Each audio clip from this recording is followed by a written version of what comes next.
La Iglesia Cristiana Familia de Gracia de Valdivia presenta las voces de personas comunes al servicio del Evangelio de Jesucristo. Voces de Familia de Gracia. Hace rato que tenía un Señor me había dado una palabra y tenía muchas ganas de compartirla, pero me faltaban como antecedentes. Así que probablemente hoy día traiga varios como paréntesis como para poder entender lo que aquí nos quiere hablar el Señor. No. Y busquen ustedes el libro de Habacuc. El libro de Habacuc. El libro de Habacuc se dice que es parte de los profetas menores, no porque sean más chicos, sino porque tienen menos contenido de profecía. Era un profeta, digamos. Isaías es un gran libro y hay varios pequeños libros, entre ellos está Habacuc, que contienen poca profecía, pero muy contundente, que la vamos hoy día a analizar. Sin duda, hermanos, cuando uno ve hoy día la sociedad, o ve las noticias, o se pone a meditar sobre lo que está pasando, uno nota que hay un ambiente extraño, ¿no? Uno presiente, aunque no sea muy erudito, ni sea un analista de la situación, uno presiente que algo está enrarecido en el ambiente. Siente que falta algo que lo ordene. Pareciera ser que está todo desordenado, todo disperso, no hay control de nada. Esa es una sensación, por lo menos que yo tengo, y cada vez que uno ve las noticias, o muere alguien, o asaltan a alguien, o un bebé pierde la vida por un disparo. Eso es un continuo de toda la semana, yo diría ya de un par de años atrás. La gente se siente insegura, la gente no quiere salir a sus calles, por las calles, porque siente o presiente que le van a robar. Bueno, esta misma sensación ocurre en tiempos de Habacuc. Y yo podría, por lo menos, si uno pudiera analizar lo que vamos a escuchar hoy día, vamos a leer el problema, vamos a leer la solución de Dios, la queja de Habacuc por la solución de Dios y el porqué de todo esto. Así que yo creo que eso es lo que vamos hoy día a leer y un poco entender lo que el Señor nos quiere decir en esta mañana. Capítulo 1 del libro de Habacuc. Vamos a leer los 4 primeros versículos. Dice: la profecía que vio el profeta Habacuc. Dice: ¿hasta cuándo, oh Jehová, clamaré y no oirás? Y daré voces a ti a causa de la violencia y no salvarás. ¿Por qué me haces ver iniquidad y haces que vea molestia? Destrucción y violencia están delante de mí, y pleito y contienda se levantan. Por lo cual la ley es debilitada y el juicio no sale según la verdad, por cuanto el impío asedia al justo, por eso sale torcida la justicia. Yo diría que es reflejo de lo que hoy día también vemos. Dice, pero aquí el profeta Habacuc tiene una sensibilidad especial. Él probablemente hace mucho rato está clamando por la sociedad. Hermano, si hay algo que nosotros podemos hacer por esta sociedad, es a lo menos clamar por ella, ¿no? Pero aquí hay una sensibilidad especial del profeta. No solamente siente que hay algo raro en el ambiente, sino que él se dispone anímicamente, mentalmente, espiritualmente, para clamarle a Dios. Eso es lo que está diciendo. Y de alguna manera dice, este clamor parece que no hubiera respuesta, ¿no? Siente como que no hubiera respuesta de parte de Dios al profeta Habacuc. Y dice, ¿hasta cuándo? Es una queja, ¿no? Yo creo que es lícito muchas veces o probablemente hablar a Dios así. Pero no, lo que no es lícito es desconocer que Dios siempre puede hacer cosas. Dice, y a causa de la violencia. Fíjense ustedes que la palabra violencia que sale ahí, extrañamente, en el hebreo original se dice jamás. Me llamó mucho la atención. Violencia en el hebreo original es jamás. Es una H, una J, una A, una M, una A y una S. Jamás en realidad es como una H, una A y una E, pero suena parecido. Violencia a causa de la corrupción. Eso es lo que significa jamás. Violencia a causa de la corrupción. Yo, como los extremistas, ¿qué es eso de la violencia a causa de la corrupción? Yo diría que se refleja muy bien con el tema del tráfico de drogas. Cómo la violencia por el tráfico de drogas ocurre corrupción. Cuando se establece la droga en un lugar, todo se contamina, todo se corrompe. Las leyes se corrompen, los juzgados se corrompen, los jueces, las policías, todo se corrompe. Pero eso es un acto violento. El que se corrompa de esa manera es un acto violento. Ya no hay justicia, ya no hay un ente donde tú puedas ir confiado a que van a solucionar algún problema de injusticia, porque todo está corrompido. A eso se refiere justamente lo que está viendo Habacuc en su sociedad. Cómo se estableció esta como mano que no se ve y corrompió absolutamente todo. Ellos tenían el problema justamente de la idolatría. ¿Sí? La idolatría se estableció, así como se estableció la drogadicción o el tráfico de drogas, se estableció a todo ámbito. Y ya nadie respetaba nada. Ya nadie creía en nada. Qué triste, y yo creo que estamos viviendo momentos así en nuestra sociedad, en que el respeto se fue al carajo, en que nadie cree en ningún tipo de institución, porque todas las instituciones, por muy honorables que nos parezcan, todas son corruptas. Uno pensaría que la policía es incorruptible, pero la verdad, tengo un cuñado que fue carabinero y me cuenta cosas que establecieron ahí terribles, como carabineros sumidos también en la droga. Y a ojos vistas de muchos también. Entonces, yo creo que estamos viviendo un tiempo de esa manera. Pero nuevamente, no nos olvidemos de clamar por eso. La fe no tiene que ver con quedarse estancado y solamente decir qué tremendo, qué lata, qué terrible que estemos en una sociedad así. El mayor acto de agresión es orar por justamente de eso. El mayor acto de valentía es orar justamente para que eso cambie.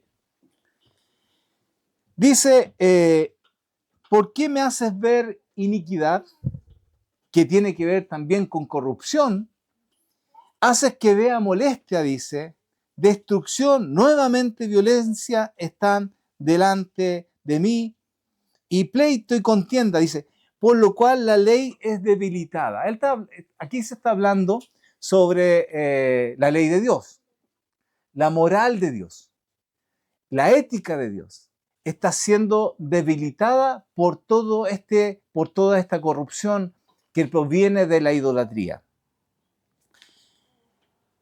Si uno lee en Isaías tiene, yo lo tengo acá, Isaías 24 del 4 al 6, dice de la siguiente manera: se destruyó, cayó la tierra, enfermó, cayó el mundo, enfermaron los altos pueblos de la tierra, y la tierra se contaminó bajo sus moradores, porque traspasaron las leyes, falsearon el derecho, quebrantaron el pacto sempiterno. Por esta causa, la maldición consumió la tierra y sus moradores fueron asolados. Por esta causa fueron consumidos los habitantes de la tierra y disminuyeron los hombres. Cuando no tenemos de referencia la palabra de Dios, cuando no tenemos de referencia no solamente en la sociedad, en nuestras vidas, estamos derecho al fracaso. Estamos expuestos a que nosotros mismos seamos corruptos. Estamos expuestos a que cualquier idea falsa llegue a nuestra mente y la aceptemos como verdad. Claramente, cuando no hay Dios en medio de la sociedad, cuando no hay palabra de Dios en medio de la sociedad, es mucho más fácil que exista corrupción. Es mucho más fácil que se falseen las leyes. Es mucho más fácil que nadie tenga respeto justamente a nada. Y esa es justamente la causa.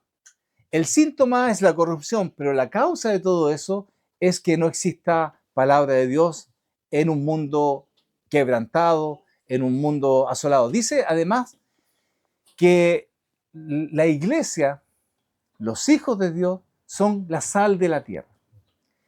La sal es la que preserva, es la que mantiene. Y justamente la carne que está salada, se le dice que la carne está curada.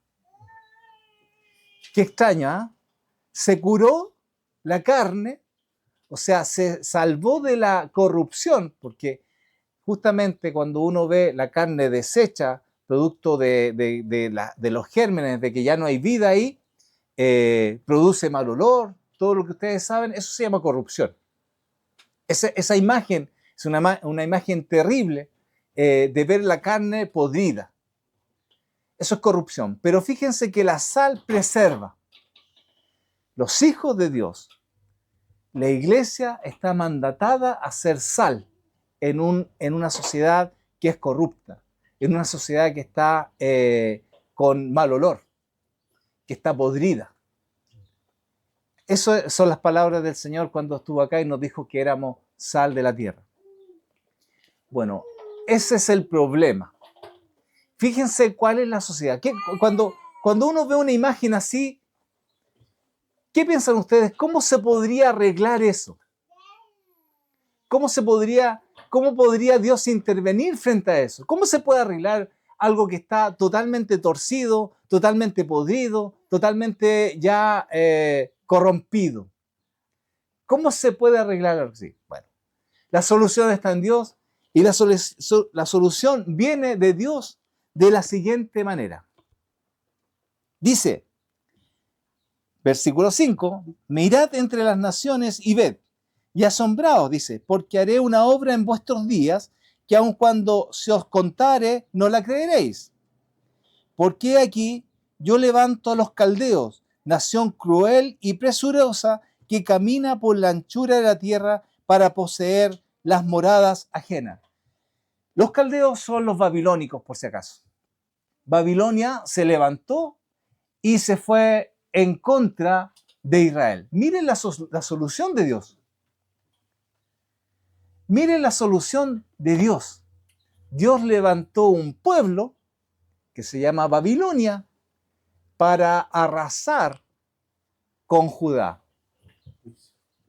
Juicio. En realidad, yo lo veo de la siguiente manera.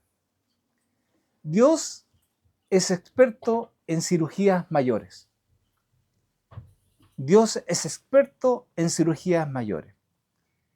Es como si alguien dijera, ¿sabe, doctor? Tengo un lunarcito aquí, necesito sacarlo. Y el doctor le dice, no, la verdad es que hay que quitar el cerebro. Ese es el pensamiento de Dios. Dios probablemente, cuando nosotros decimos que Dios se revela en cómo Él actúa.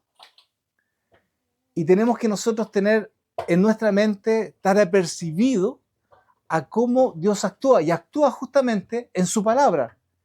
Dice Él que Él rae las cosas. Cuando uno se mira espiritualmente y dice, ¿sabes qué? Yo no estoy tan mal. Yo no estoy tan mal. Hay otros que matan, hay otros que realmente roban, hay otros que realmente hacen cosas verdaderamente malas. Pero ¿qué dice el Señor frente a eso? Tú tienes que nacer de nuevo. Por eso digo que Dios es experto en cirugías mayores. Dios no se va con cosas pequeñas, Dios rae.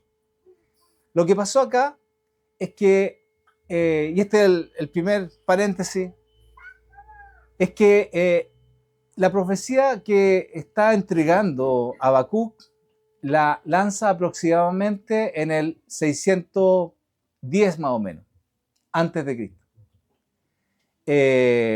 Presenta esta profecía. En el sur de Israel, en Judá, porque el norte, en el año 700, los asirios rayeron, dejaron en cero la provincia, el reino del norte que se llamaba Israel. Los asirios, en realidad, que eran un pueblo también temible, terrible, esparcieron a 10 de las 12 tribus de Israel. No dejaron absolutamente nada. De hecho, se dice que son las 10 tribus perdidas de Israel. No se sabe absolutamente nada de ellas. En el año, este fue el año 700, en el año 610, Habacuc lanza esta profecía de que iba a venir otro pueblo que se llamaba los babilónicos, los caldeos, en los cuales iban a tomar a Judá y lo iba a trasladar justamente a Babilonia. Expatriaron a todo Judá, donde quedaron dos tribus, que era la tribu de Benjamín y la tribu de Judá. No quedó nada, no quedó absolutamente nada. Todos se fueron, todas las historias de Daniel, cuando dice que no había que adorar a esta figura de Nabucodonosor, toda esa historia se da cuando están expatriados en Babilonia. Qué terrible y qué importantes son las profecías, cómo Dios te advierte. Dios advierte las cosas. Por lo menos Habacuc esperaba que justamente esta sociedad, los israelitas se dieran cuenta de eso y se volvieran a Dios. Para eso son las advertencias. Ninguno de eso pasó. Al contrario, Dios colocó a este pueblo para que asolara a Israel. En algún momento yo pregunté lo siguiente. Dije, ¿cómo fue Dios que hizo nacer a Jesús en tiempo de los romanos? Y la respuesta es, Dios mismo creó a los romanos. Les dio la inteligencia para hacer las torturas más grandes, para que Dios colocara a Jesús en medio de ellos. Dios lo hace todo. ¿Por qué? Porque Él está pensando en cirugías mayores. Había que librar a todo el mundo. Había que sanar a todo el mundo. Y lo colocó a Jesús en un pueblo terrible, donde ellos se especializaron en torturas. Hicieron maquinarias de tortura pensadas. De hecho, fue lo mismo que pasó con los caldeos, con los babilónicos. Dice, formidable es y terrible, de ella misma procede su justicia y su dignidad. Dice, sus caballos serán más ligeros que leopardos y más feroces que lobos nocturnos, y sus jinetes se multiplicarán, vendrán de lejos sus jinetes y volarán como águilas que se apresuran a devorar. Dios mismo capacitó a este pueblo para que sea así. Si uno dice, ¿cómo Dios es posible que haya hecho eso? Si esto era pueblo que eran pueblos paganos, pueblos que no creían en Él, creían en sus dioses. De hecho, dice Dios ahí mismo que ellos le van a adjudicar este logro a sus dioses. Dios capacitó, y si uno lo toma para nosotros, cuando nosotros vemos que nosotros estamos en problema y Dios nos dice, no, la verdad es que voy a entrenar a personas para que te castiguen más todavía, uno dice, pero ¿cómo? ¿Soy hijo o no soy hijo? Cuando Dios habla acerca de Israel, cuando Dios menciona a Israel, lo menciona de la siguiente manera. A ver si lo tengo acá.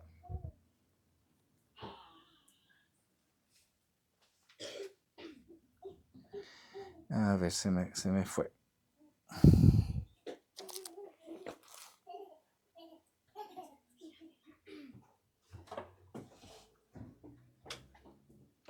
No sé qué pasó aquí a los versículos, pero créanme que dice, Es bíblico. es bíblico, que dice que Israel fue escogido de entre todas las naciones solamente por amor de Dios. Hubo un cariño especial sobre Israel. Si uno ve la historia de Israel, ve que fue asolada una, dos, solamente en el siglo pasado, en el siglo XX, Israel no tenía nación, no tenía lugar donde establecer su nación. En el año 47, recién las Naciones Unidas le dieron un terreno allá en Palestina. Se establecieron y hubo la guerra por la independencia, donde más o menos 11 naciones árabes quisieron pelearle a los israelitas, no lo lograron.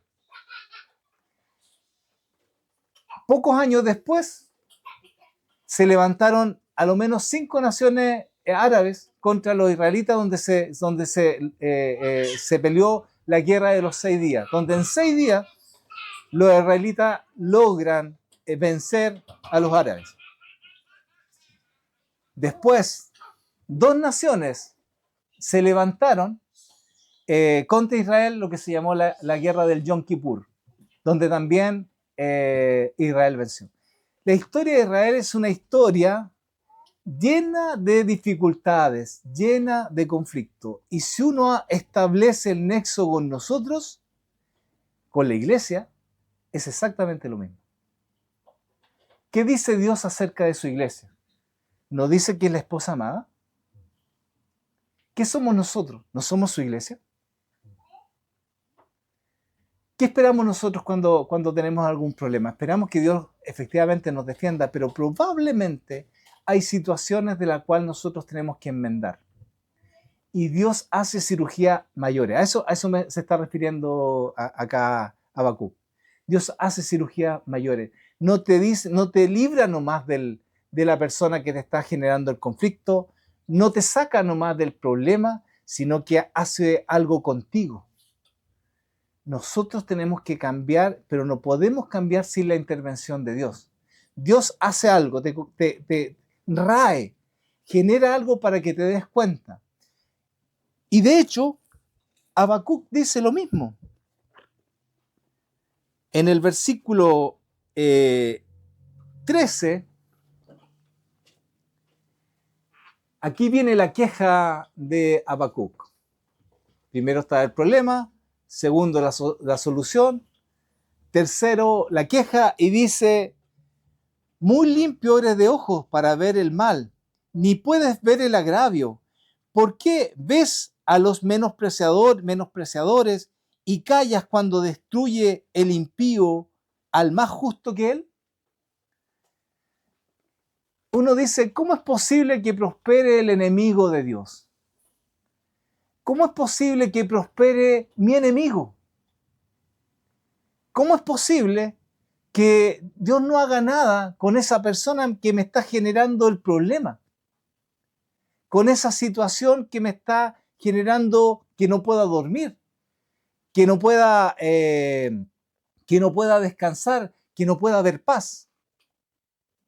La misma queja que tiene Habacuc con Dios. La misma queja. ¿Cómo es posible que tus ojos no son tan santos. ¿Acaso no ves que estos impíos se levantan contra un pueblo que es más santo que los demás? ¿Cuál es el sentido de todo eso? Bueno, hay un sentido.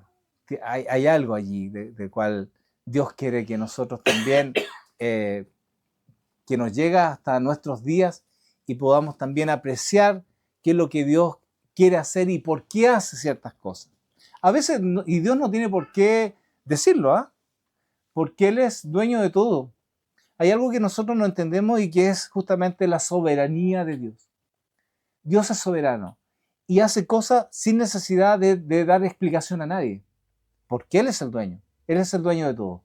Sin embargo, el Señor genera o le da a Habacuc del por qué ocurren ciertas cosas. Y dice ahí en el capítulo 2 de Habacuc, dice,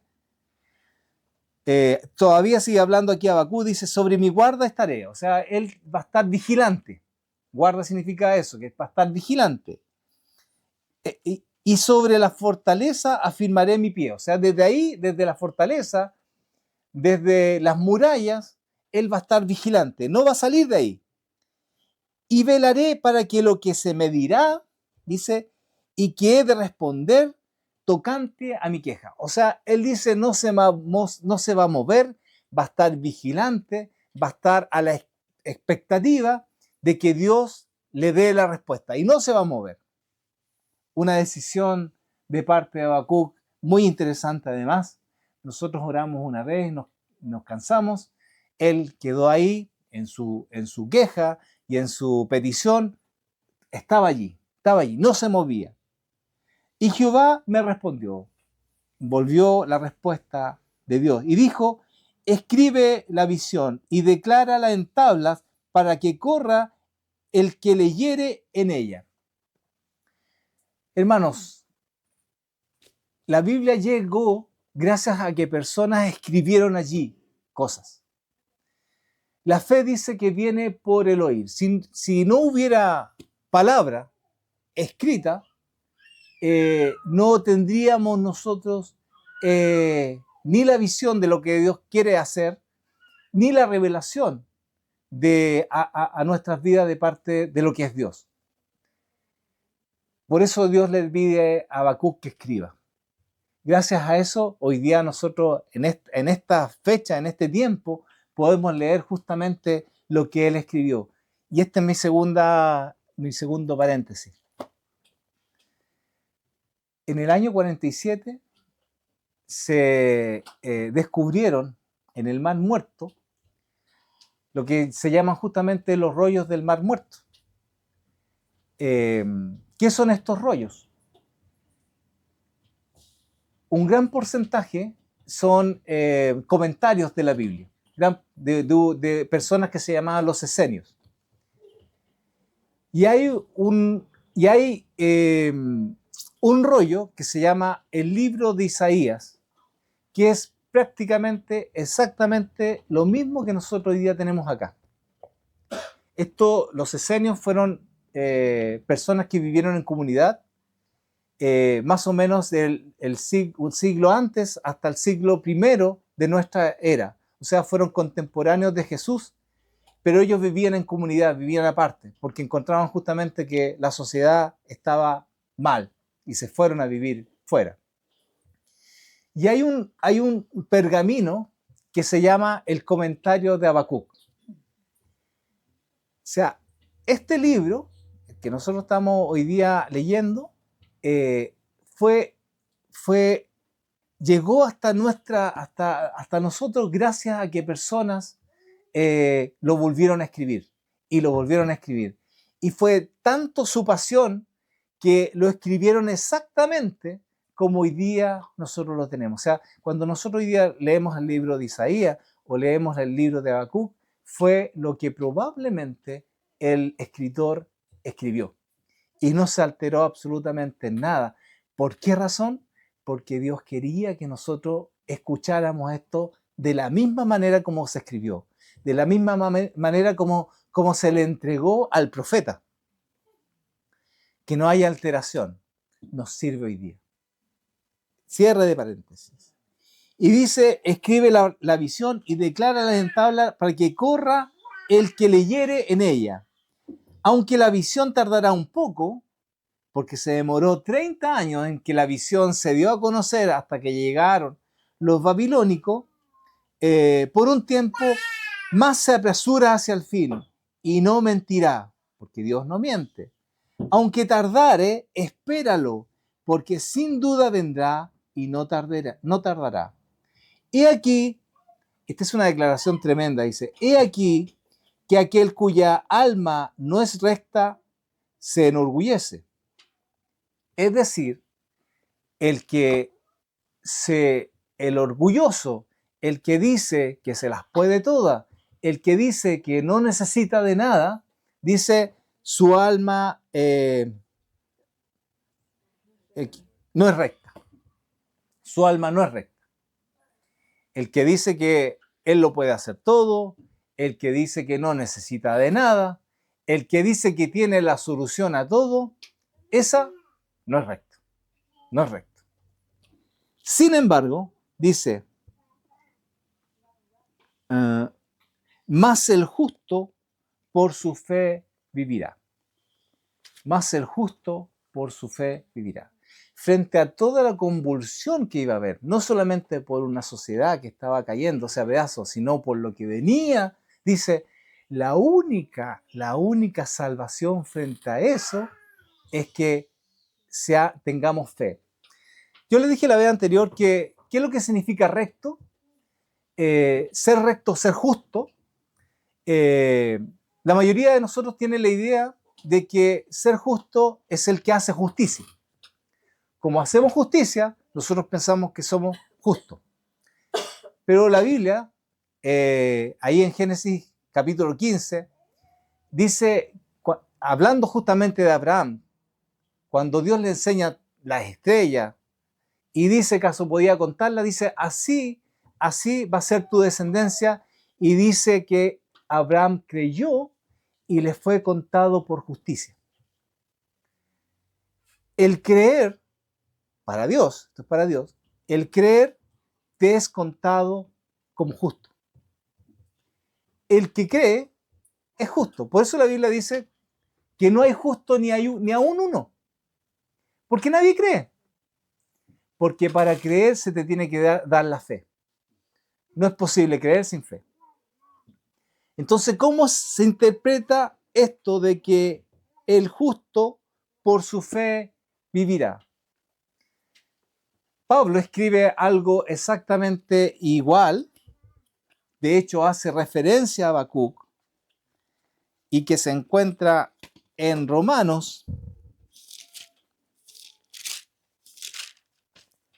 Dice, Romanos 1:17, porque en el Evangelio la justicia de Dios se revela por fe, o sea, se manifiesta, se da a conocer por fe, y para fe, como está escrito, más el justo por la fe vivirá.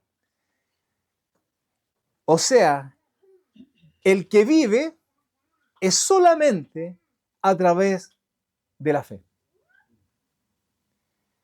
No es posible vivir si no existe fe. Y cuando existe fe, es cuando se nos considera que somos rectos, porque somos justos. Eso es lo que quiere decir. Frente a una sociedad, para Habacuc, que está corrompida, de que además viene toda esta amenaza de parte de los babilónicos, Dios le dice que si no existe fe, pensando también que fe no es una actitud positiva, ¿no es cierto? Fe no es una actitud positiva. Fe tampoco es una creencia. Siempre porque me costó mucho entender lo que era fe. Y yo siempre lo tomo desde el punto de vista de qué no es fe. No es fe, es una actitud positiva. No, tengo fe en que me voy a sacar el loto. Esa actitud no es fe. O decir, no, yo tengo mi creencia, por eso tengo fe, eso tampoco es fe. Fe tiene una raíz que tiene que ver con fidelidad. ¿Fidelidad a qué? A la palabra de Dios. yo me aferro, me agarro, me tomo y nadie me saca de ahí porque yo creo en la palabra, yo creo en su palabra, eso es fe. Los primeros indicios fue cuando Moisés estaba luchando con un pueblo allí mientras estaba en el periplo eso de, la tierra, de ir a la tierra prometida, y decía ahí que tenía que levantar las manos. Cuando levantaba las manos ganaba. Cuando las manos se le tiraban hacia abajo, perdía. Uno dice, ¿ganaban efectivamente porque Moisés tenía las manos? No, era porque Dios le había dicho que había que levantar las manos. El poder estaba en que le hacía caso a Dios. Eso es fe. Mantenerse en lo que Dios dice. Eso es fe. Mantenerse en lo que Dios dice. En una sociedad corrupta, en una sociedad que va derecho al tarro de la basura, ¿cómo se mantiene una persona? Aquí está la clave. Se mantiene las personas en la palabra de Dios. Yo creo en la palabra de Dios y tengo vida. Y vivo. De otra manera, estoy muerto. El hombre no puede vivir sin que no se aferra a la palabra de Dios. Y es sola fe. De hecho, esta misma palabra, Lutero la emplea frente a lo que había que pagar los católicos. Los católicos tenían que pagar estas indulgencias,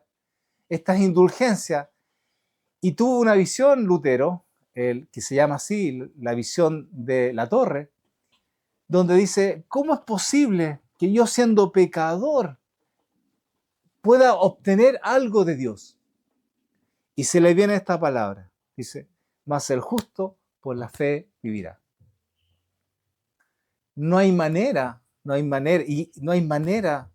de librarse de todo lo que está en el mundo, de todas estas ideas del mundo, si no nos aferramos a la fe. Y él dijo, es sola fe. Y así quedó, sola fe. No existe nada más para poder tener acceso a Dios. Sola fe. Y eso perduró hasta los días de hoy.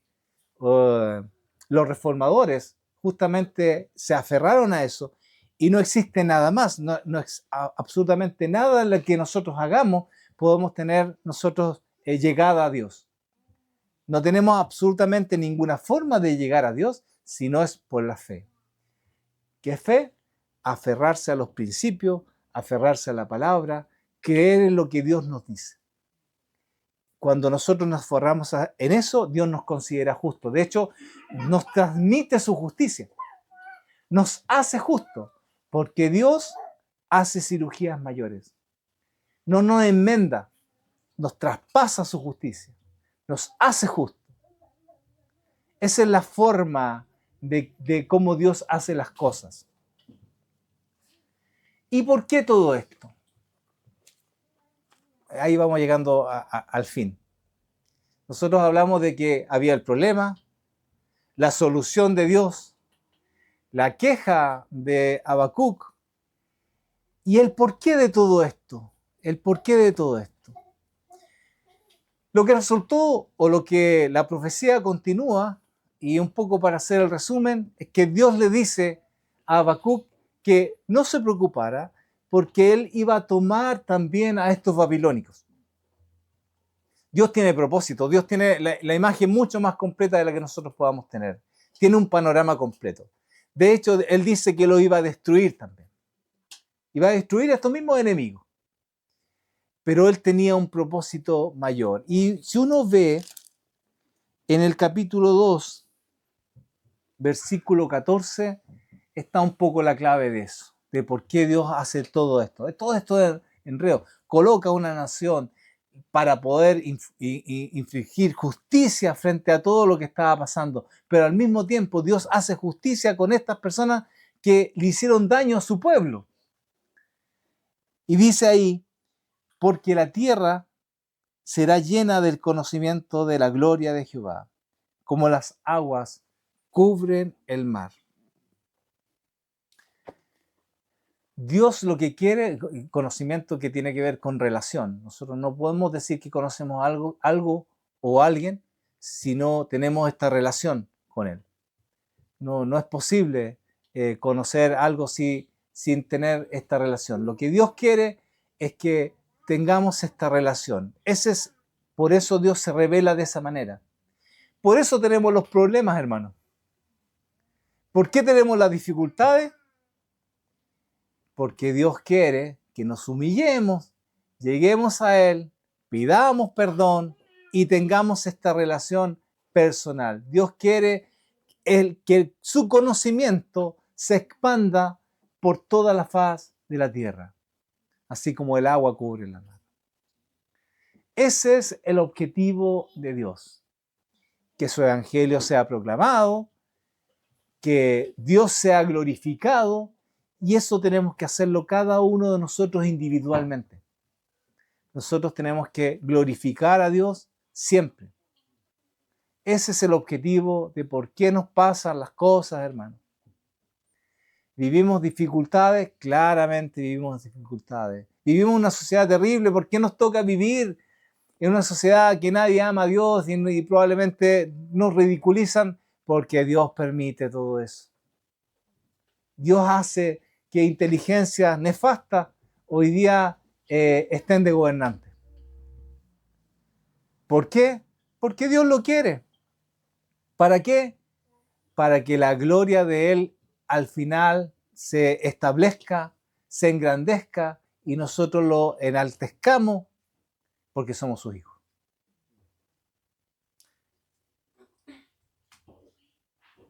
Vamos a dejar un tiempo, hermanos, para poder, así como Habacuc tenía estos periodos de sensibilidad frente a una sociedad tan corrupta, ¿no? Que el Señor nos dé esa sensibilidad también.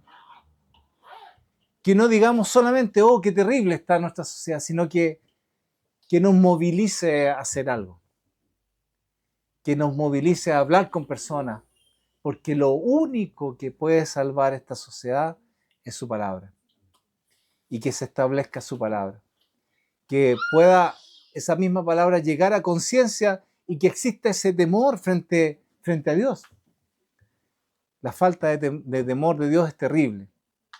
Hace que las personas generen corrupción. Oremos. Padre glorioso, en esta hora, primeramente quiero darte las gracias, Dios mío, Señor, por tu palabra. Gracias por dejarla establecida, gracias por dejarla escrita, y aunque hayan pasado muchos años, tu palabra sigue vigente, tan vigente como cuando la escribió Habacuc.